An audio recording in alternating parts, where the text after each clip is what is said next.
Shalom bien-aimés dans le Seigneur. Bienvenue sur Parole de sagesse. Aujourd'hui, nous sommes dans le livre d'Ecclésiaste chapitre 12 au verset 1. Voici ce qu'il dit. Jeune homme, réjouis-toi de ta jeunesse. Livre ton cœur à la joie pendant les jours de ta jeunesse. Marche dans les voies de ton cœur et selon les regards de tes yeux. Mais sache que pour tout cela, Dieu t'appellera en jugement. Et donc ici, bien-aimé, on voit que le chrétien n'est pas quelqu'un de crispé.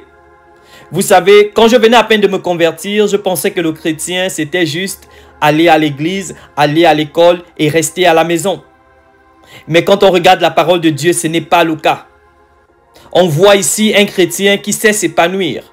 On voit ici un chrétien qui est en dehors de l'église. Mais sache que tout ce que tu fais sera appelé en jugement. La parole de Dieu nous dit dans 1 Corinthiens 10 au verset 23 que tout m'est permis, mais tout ne m'est pas utile. Il t'est permis de suivre n'importe quel programme à la télévision. Mais en tant que chrétien, tu sais que certains programmes ne sont pas bien et appropriés pour ta foi et pour ta vie. Est-ce que ce que tu suis à la télé cadre avec qui tu veux devenir demain? Est-ce que les endroits que tu vas correspondent à qui tu es? La parole de Dieu ne nous dit pas de ne pas aller dans des endroits, mais il nous dit de bien choisir. La parole de Dieu ne nous dit pas de ne pas avoir d'amis, mais il nous dit de bien choisir. Donc aujourd'hui, j'aimerais te dire, en tant que chrétien, il y a des loisirs. En tant que chrétien, tu dois t'épanouir. Et j'aime le fait qu'il appuie sur la jeunesse, parce qu'il y a un temps pour tout. C'est pendant la jeunesse qu'on a encore la vigueur. C'est pendant la jeunesse qu'on a encore de la force, qu'on est capable de faire certaines choses.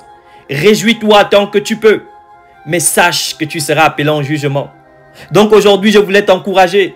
Ne sois pas un chrétien crispé, qui est seulement église, maison, parce qu'un jour tu vas te fatiguer et tu vas envier le monde. Mais quand tu fais tes loisirs, quand tu choisis tes programmes, quand tu choisis tes amis, fais-le comme pour le Seigneur et non pour les hommes. Père éternel, nous te bénissons pour ta parole.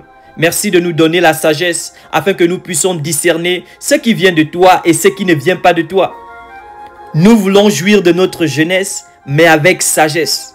Nous voulons avoir des loisirs, mais par ton esprit, que nous ne soyons pas entraînés par des vaines pensées. Que ton nom soit glorifié. Amen.